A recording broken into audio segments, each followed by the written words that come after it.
India's recent G20 presidency marked a historic milestone, being the first to usher the African Union into the group as a permanent member, a strong symbol of solidarity and cooperation across the global South.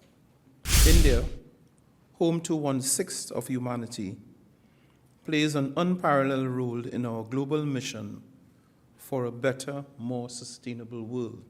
Let me begin by warmly thanking the Permanent Mission of India to the United Nations for inviting me to today's significant event centered on the theme of great importance. India's recent G20 presidency marked a historic milestone, being the first to usher the African Union into the group as a permanent member, a strong symbol of solidarity and cooperation across the global South. India, home to 1/6 of humanity, plays an unparalleled role in our global mission for a better, more sustainable world.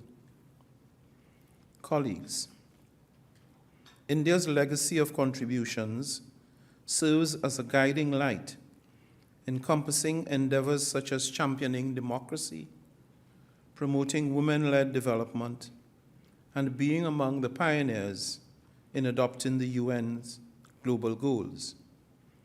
Indeed, it is a matter of great honor for me to follow in the footsteps of Vijaya Lakshmi Pandit, the first ever female president of the General Assembly, whom India proudly entrusted to the United Nations.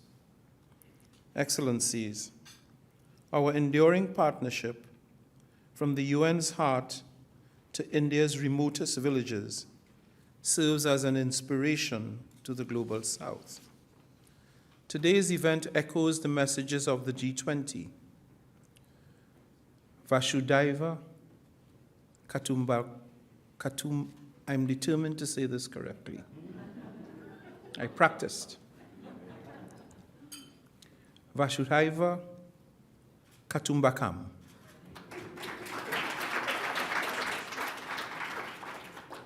The world is one family, and we must support each other.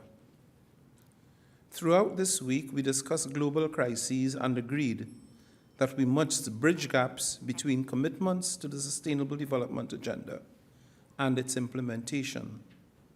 Multilateral organizations, including the UN and the international financial architecture, urgently need reform to fully recognize and leverage the significance of the global South. From bolstering digital public infrastructure and innovative capacity building to strengthening the existing supply chains and addressing the debt crisis, India is setting an example for many UN member states from the global South.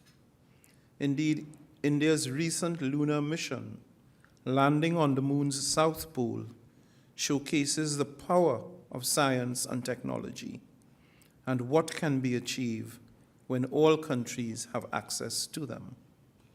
Undoubtedly, these foster inclusive and sustainable development, benefiting the entire global South, and I commend India's pioneering role in its endeavors.